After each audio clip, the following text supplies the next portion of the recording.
नमस्कार, पत्रिका टीवी में आपका स्वागत है। मैं हूं निरंजन और आप देख रहे हैं हेलो डॉक्टर का happy and healthy year special. इसमें हम बात कर रहे हैं कि इस नए साल में 2022 के अंदर हम अपने आप को किस तरह से फिट रख सकते हैं।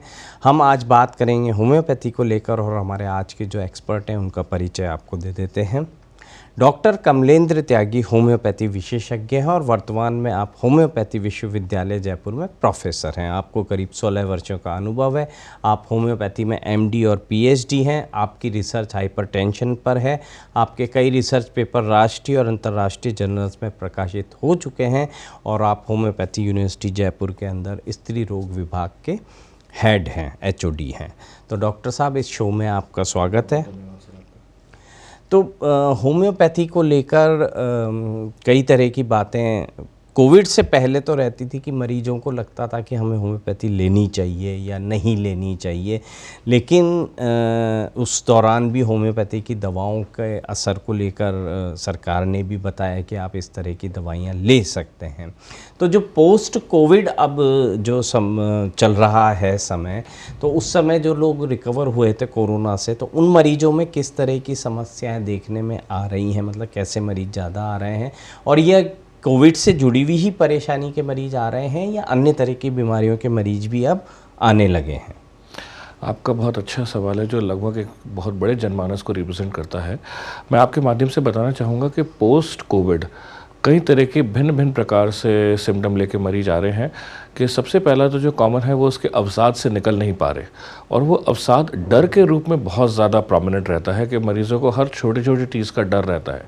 वो अपने आप को ये नहीं समझा पाते कि मेरे को एक बार कोविड हो गया तो दोबारा होने के उसके बहुत कम चांसेस है, तो वो हर बार उसी चीज़ को लेकर घबराहट में आते हैं कि कहीं दोबारा कोविड तो नहीं हो गया। तो उनको दवाई से ज़्यादा एक काउंसलिंग की और एक समझाइश की बहुत ज़रूरत पड़ती है कि उन्हें आत्मविश्वास पैदा करना चाहिए कि वो बिल्कुल स्वस्थ हैं। हल्के फुल्के सीजनल एग्रेवेशन है जो बहुत मिनिमम दवाइयों से, और वो ये समझ नहीं पाते और अत्यधिक दवाइयों का सेवन करना चाहते हैं। तो मैं आपके माध्यम से बताना चाहूँगा, इससे बचें। आपको सबसे पहले तो तुरंत वैक्सीनेशन ले लेना चाहिए था, नहीं लिया है तो अभी आपसे विनती है वैक्सीनेशन लें, कोविड प्रोटोकॉल का फॉलो करें। और अगर आपको कोविड के सिम्टम्स जो कि सरकार ने और हर पब्लिक न्यूज़ एजेंसी सब ने बता रखे हैं, पत्रिका पे इसका बहुत अच्छा संचालन होता है, तो अगर आपको वैसे सिम्टम लगते हैं तो आप निश्चित ही अपने निकटवर्ती डॉक्टर से मिलें। और कोविड के दौरान और कोविड के बाद होम्योपैथी और ऑल्टरनेटिव सिस्टम में लोगों का बहुत ज़्यादा रुझान देखा गया है, क्योंकि पूरी कोविड समस्या के दौरान कैम जो है complementary alternative system of medicine, जिसमें होम्योपैथी आयुर्वेद सब आते हैं, इन्होंने बहुत भरपूर सहयोग दिया है और उनसे मरीजों को उनकी सांस की तकलीफ में, ऑक्सीजन सैचुरेशन में बहुत ज़्यादा फ़ायदा मिला है। प्लस लोग ये भी और जानने लगे हैं कि अगर हम ये लेते हैं तो इससे हमारी रोग प्रतिरोधक क्षमता बढ़ती है। और ख़ासतौर से होम्योपैथी में ठंड के प्रति जो लोगों की स्वाभाविक कमजोरी होती है कि ज़रा सी ठंड से छींके जुकाम लग जाना, ठंड की वजह से गला खराब हो जाना, तो ठंड के प्रति जो इम्यूनिटी आती है वो होम्योपैथी की दवाइयों से बहुत अच्छी आती है और बहुत लंबे समय तक आती है। तो जब ये लोगों के अंदर जागरूकता फैली कि होम्योपैथिक दवा से इस तरह से शरीर में इम्यूनिटी बहुत बढ़ती है, तो आजकल तो बहुत जनमानस होम्योपैथी का प्रयोग करने लगे हैं ताकि वो इस समस्या से बच सके और अन्य समस्याओं से भी अपना निदान करा सके। साथ के साथ कोविड के साथ इस समय एक simple influenza virus, viral fever है, उसकी भी बहुत समस्या आती है जो मिमिक करता है कोविड जैसा, बट वो बिल्कुल अलग होता है क्योंकि इस समय जो ओमिक्रॉन चल रहा है उसके सिम्टम बिल्कुल ही अलग है और सीजनल फीवर के जो वायरल सिम्टम्स होते हैं वो बिल्कुल अलग हैं। तो बहुत आसानी से आप जाके चिकित्सकीय परामर्श करें, स्वयं डॉक्टर ना बने, सिंपल जाके दवाइयों की दुकानों पर दवाइयाँ ना लें, चिकित्सकीय परामर्श से ही आगे बढ़ें। बिल्कुल। तो आपने बताया कि कोविड के बाद जो समस्याएं आ रही हैं मरीजों को, वो उसमें काउंसलिंग की उनको ज़रूरत पड़ रही है। और वैसे जब होम्योपैथी का इलाज जब भी हम पहली बार शुरू करते हैं तो डॉक्टर उसमें काउंसलिंग पर बहुत फोकस करते हैं, बहुत ध्यान देते हैं और उसकी जो मेडिकल हिस्ट्री है वो ली भी उसी अंदाज में जाती है। शायद मरीज को ये पता नहीं चलता, उसे लगता है कि ये इस तरह के सवाल मुझसे क्यों पूछ रहे हैं, मेरी तो समस्या कुछ और है। लेकिन होम्योपैथी में जो इलाज का तरीका है उसके अंदर ये सारी बातें आती हैं। अच्छा, अभी ओमिक्रॉन का आपने जो जिक्र किया तो उसके अंदर किस तरह के लक्षण आ रहे हैं मरीजों में और होम्योपैथी उसमें किस तरह से कारगर है? कितने दिन तक वो दवाइयाँ लेनी पड़ रही हैं या लेनी पड़ती हैं और कितना फ़ायदा होता है मरीजों को? सबसे पहले तो ओमिक्रॉन के जो की नोट सिम्टम्स निकल के आ रहे हैं वो पुराने कोरोना सिम्टम्स से बहुत अलग हैं।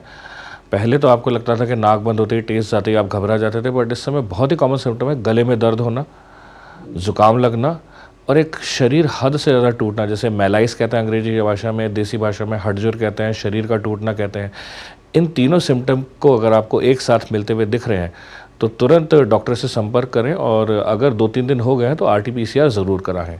और इसमें जैल्सीमियम आर्सेनिक एल्बम तो एक इतनी अच्छी प्रोफाइलैक्टिक है कि चेंज ऑफ सीज़न में आर्सेनिक एल्बम को निश्चित ही एक डोज 200 पोटेंसी में एक dose every change of season में लेनी चाहिए, जिससे वायरल बीमारियों से बहुत अच्छा बचा जा सकता है। और ये सिर्फ मैं एक चिकित्सक होने के नाते नहीं कह रहा, मुझे मेरे कई मरीजों ने ये बताया है कि चिकित्सकीय परामर्श के बाद जब उन्होंने आर्सेनिक एल्बम का हर बदलते हुए सीज़न में 1 या 2 डोज ली तो सिर्फ वो ही नहीं, उनके फैक्ट्री के 150 से 200 वर्कर्स जो थे उनको बहुत ज़्यादा फ़ायदा हुआ।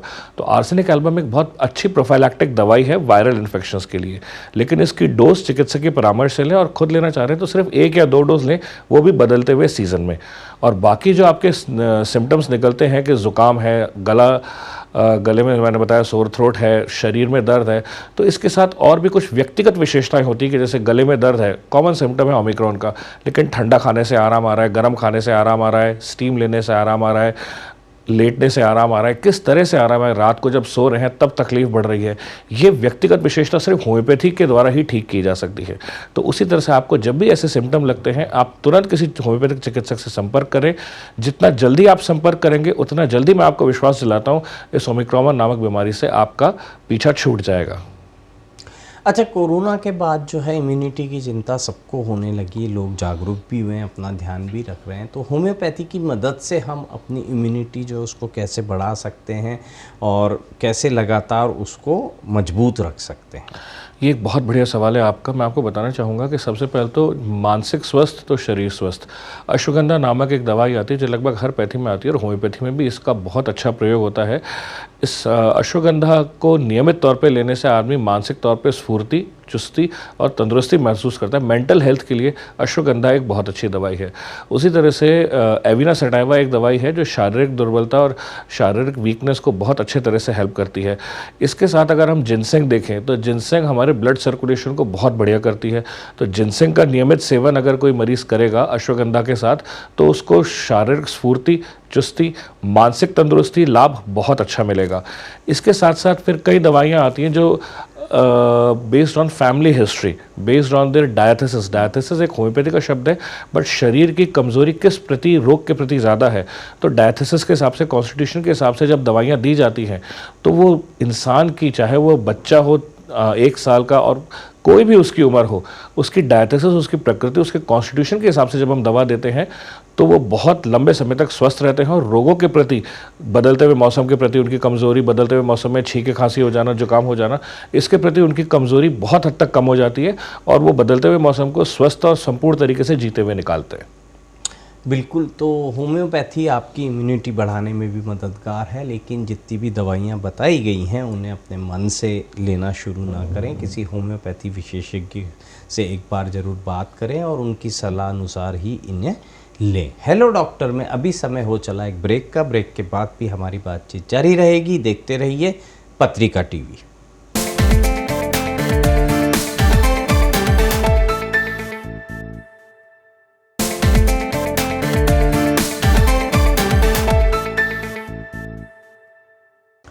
ब्रेक के बाद आपका एक बार फिर स्वागत है। हेलो डॉक्टर में हम बात कर रहे हैं हैप्पी एंड हेल्दी ईयर की। आप होम्योपैथी की मदद से अपने आप को कैसे फिट और स्वस्थ रख सकते हैं। हमारे साथ मौजूद हैं डॉक्टर कमलेंद्र त्यागी जी।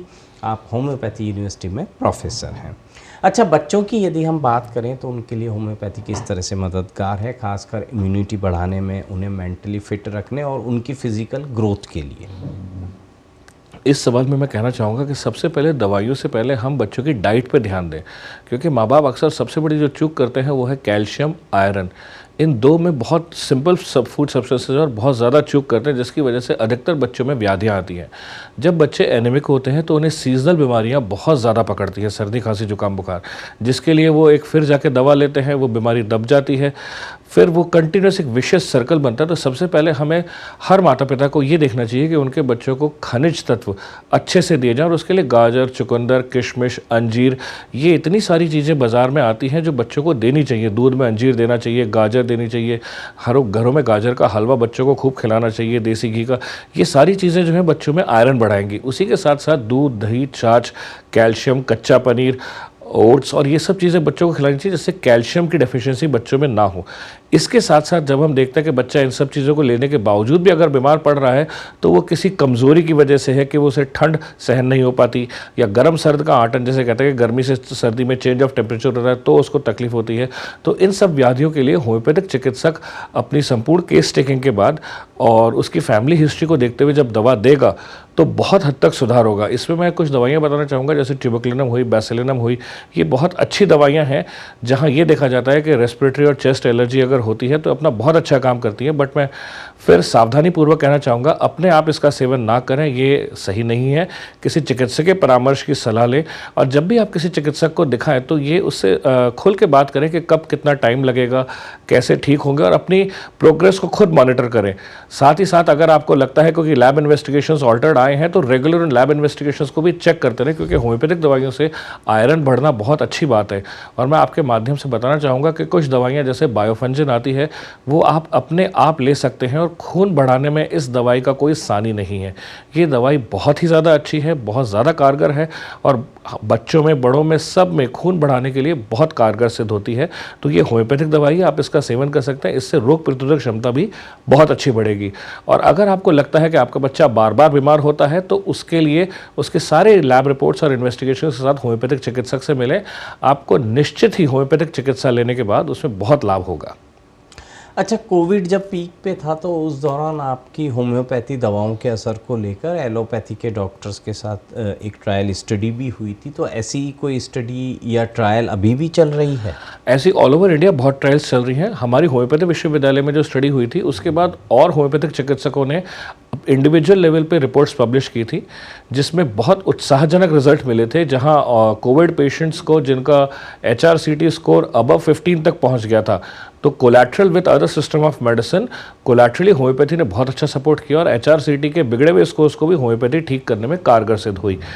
अभी इस समय central council of research in homeopathy के प्रोजेक्ट्स चल रहे हैं जो इस चीज़ को मॉनिटर कर रहे हैं कि आर्सेनिक एल्बम और किस तरह से एफिकेसी प्रूव की जा सकती है, प्लस साइमल्टेनियसली और दवाइयाँ जैसे टीनोस्पोरा कॉर्डिफोलिया का प्लेटलेट से बहुत अच्छा रोल है, कैरिका पपाया पपीता का प्लेटलेट से बहुत अच्छा रोल है, इनकी साइंटिफिक एविडेंस और कैसे इस्टेब्लिश की जा सकती है, इस पे CCRH पे रिसर्च चल रही है।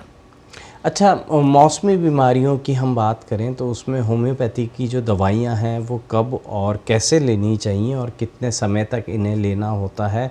कब और कैसे का सवाल इसलिए मैंने किया है कि जब मौसम चेंज हो रहा है तो हमको अंदाज़ा होता ही है कि अब सर्दी शुरू हो गई है, अब सर्दी बढ़ने वाली है, ऐसा अनुमान भी लगाया जा रहा है, अब गर्मी आ जाएगी।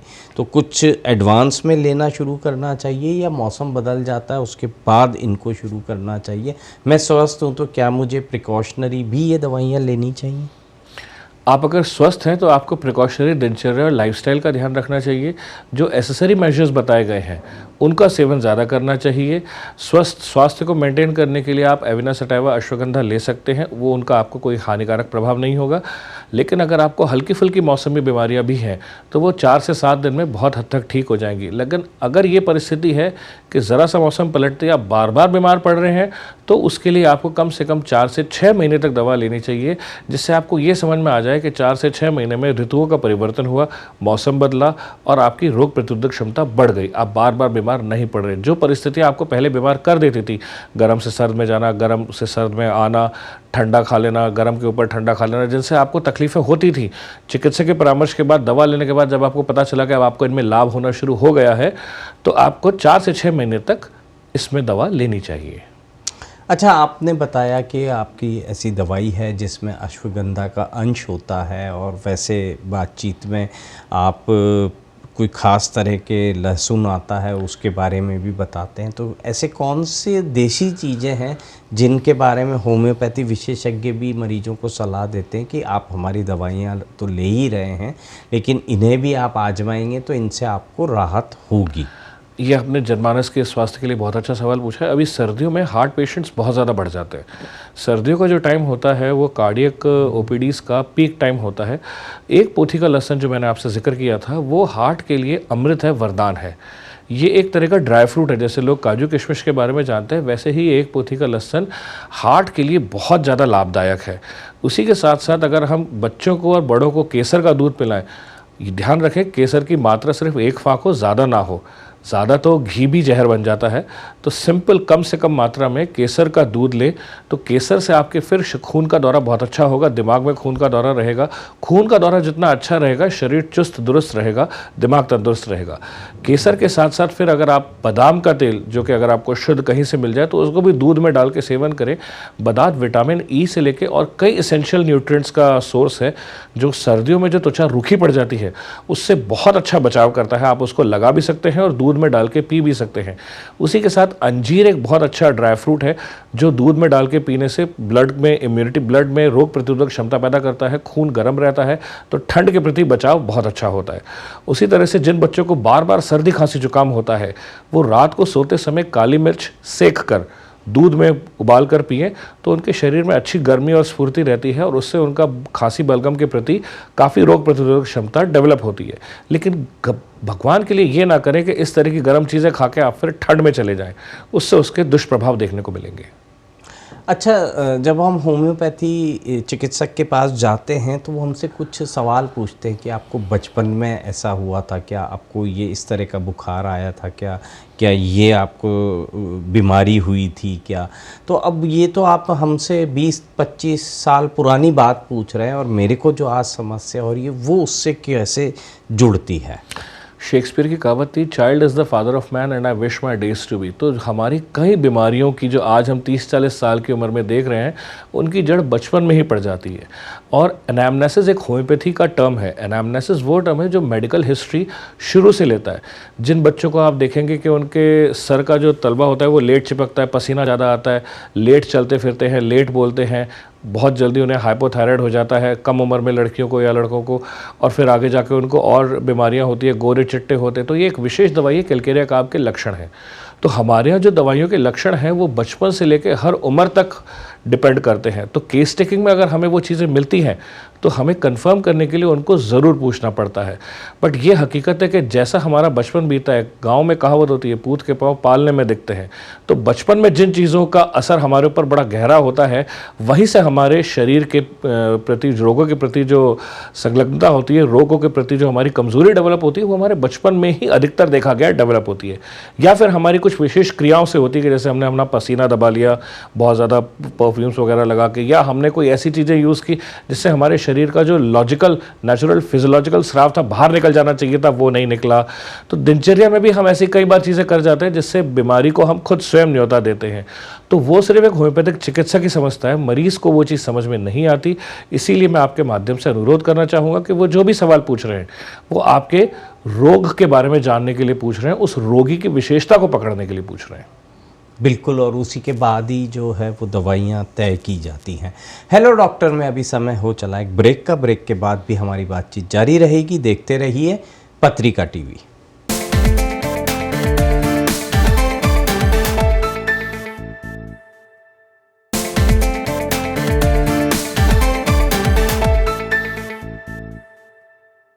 ब्रेक के बाद आपका एक बार फिर स्वागत है। हेलो डॉक्टर में हम बात कर रहे हैं होम्योपैथी के साथ किस तरह से हम अपनी सेहत का ख्याल रख सकते हैं। हमारे साथ मौजूद हैं डॉक्टर कमलेंद्र त्यागी जी, आप होम्योपैथी विशेषज्ञ हैं। तो आप महिला रोगों का जो विभाग है उसके हेड भी हैं।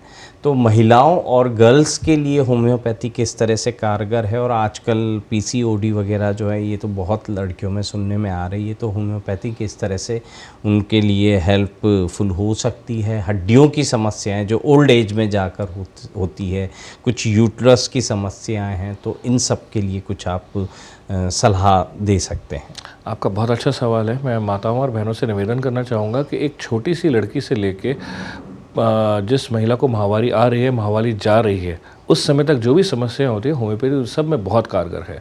छोटी उम्र में अक्सर बच्चों के सफ़ेद पानी की समस्या होती है, उम्र बढ़ते ही अनियमित माहवारी की समस्या होती है, अनियमित माहवारी के साथ माहवारी में असहनीय दर्द माँ और बहनों को होता है। इसकी बहुत अचूक दवाइयाँ होम्योपैथी में हैं। अनियमित माहवारी के साथ साथ जैसे पीसीओडी का नाम लिया तो ये एक हार्मोनल इम्बैलेंस है, और मैं आपके माध्यम से बताना चाहूँगा बिना किसी साइड इफ़ेक्ट्स के बहुत अच्छा इलाज है इस हार्मोनल इम्बैलेंस को ठीक करने का। क्योंकि अन्य पैथी में जब हम दवाइयाँ लेते हैं तो हमें हो सकता है कुछ अनियमितताएं देखने में आती हैं, बट होम्योपैथी में ऐसा कुछ नहीं है। और पीसीओडी का सक्सेसफुल इलाज है, वेदर इट इज़ ओव्यूलेटरी और एनओव्यूलेटरी, जहाँ अंडा बन रहा है या अंडा नहीं बन रहा, दोनों तरह के पीसीओएस में होम्योपैथी का बहुत अच्छा इलाज है। वो महिलाएं जो उम्र के आखिरी दौर में है, जब माहवारी अनियमित हो रही है, तो अक्सर इसके लिए एंडोमेट्रियोसिस, फाइब्रॉइड, एडेनोमायोसिस, इस तरह की बीमारियां आती हैं। और मैं आपके माध्यम से बताना चाहूँगा कि हम अपने गिरेंद्र पाल होम्योपैथिक मेडिकल कॉलेज हॉस्पिटल के ओपीडी में इन बीमारियों का सफलतापूर्वक इलाज कर रहे हैं। और हमारे पास हर बुधवार को इन बीमारियों के लिए अधिकतम महिलाएं आती हैं, जहां अधिकतर हमें बच्चेदानी में गांठ, पीसीओएस और इस तरह की महिलाएं देखने में आती हैं कि इसका इलाज होम्योपैथी में संभव है, और हम उन्हें निश्चित ही सफलतापूर्वक इलाज करके ठीक करते हैं। अच्छा, कुछ बीमारियां या कंडीशन ऐसी होती हैं जिनको हम एक्यूट कहते हैं, जिसमें मरीज को तुरंत आराम की इच्छा होती है और वो चाहता है कि उसको जल्द से जल्द राहत मिले, तो क्या होम्योपैथी में इस तरह की एसओएस दवाइयां होती हैं? बिल्कुल। दूसरा, कोविड का जब इलाज चलता है तो क्योंकि होम्योपैथी को अधिकतर लोग ये मानते हैं कि एक ये स्लो असर वाली पैथी है, तो उनके मन में भी थोड़ा संशय तो रहता होगा कि यदि हम कोविड के लिए होम्योपैथी लेंगे तो बहुत धीरे धीरे असर होगा। तो इन दोनों को किस तरह से आप क्लियर करेंगे? बहुत अच्छा सवाल है आपका। इमरजेंसी और एसओएस मेडिसिन बहुत अच्छी आती हैं होम्योपैथी में। पेन किलर्स बहुत अच्छे आते हैं। न्यूरैल्जिया जो आपको पथरी के दर्द में देखने में मिलेगा, गुर्दे की हो या पित्त की हो, गठिया जोड़ों का दर्द होगा, किसी भी तरह का दर्द, किसी भी तरह की उल्टी, दस्त, कोई भी emergency until unless life threatening नहीं हो, but non life threatening emergencies में होम्योपैथी में बहुत बढ़िया दवाइयाँ आती है। लेकिन हो सकता है कभी कोई होम्योपैथ फेल हो जाए, बट मैं आपके माध्यम से कहना चाहूँगा होम्योपैथी कभी फेल नहीं होगी। अगर आपको लगता है कि एक या दो होम्योपैथ्स आपको ठीक नहीं कर पाए, तो किसी और तजुर्बेकार जिसने लंबा चिकित्सा का अनुभव हो उससे संपर्क करें। बट बहुत अच्छा एसओएस इलाज है होम्योपैथी में। और दूसरा, कोरोना के केस में देखिए, मेरा मानना है कि इंसान और उसकी जान सबसे बड़ी है, और क्योंकि जो होम्योपैथिक डॉक्टर्स होते हैं वो एसेसरी मैनेजमेंट, जैसे आईपीडी मैनेजमेंट होता है, वो अपने हॉस्पिटल्स में, अपने क्लिनिक्स में नहीं रखते, तो इसीलिए वो केसेस को इमीडिएटली अपने एडमिट नहीं करते। और बाकी चिकित्सा पद्धतियों में ये काफ़ी एडवांटेज देखा गया है कि आईपीडी मैनेजमेंट बहुत अच्छा है। तो मैं आपके माध्यम से बताना चाहूँगा, आप बेफिक्र होकर होम्योपैथी दवा लें। अगर आप कहीं एडमिट भी हैं तो भी आप, चिकित्सा का उद्देश्य मानवता की सेवा है। कोई दवाई अंदर जाके एक दूसरे से लड़ेगी नहीं, ये इंसानी स्वभाव है, प्रकृति है, जो हम एक दूसरे से लड़ते हैं। दवाइयों के अंदर दिमाग नहीं होता, और ना दवाइयाँ इस तरह की होती हैं जो एक दूसरे के साथ कोई खराब इफेक्ट करती हैं। दोनों के अपने अपने अलग अलग सिद्धांत हैं। तो आप कहीं भी अगर एडमिट भी हों और एडमिट नहीं हो चाहे, आप आराम से होम्योपैथी विश्वास पूर्वक लीजिए।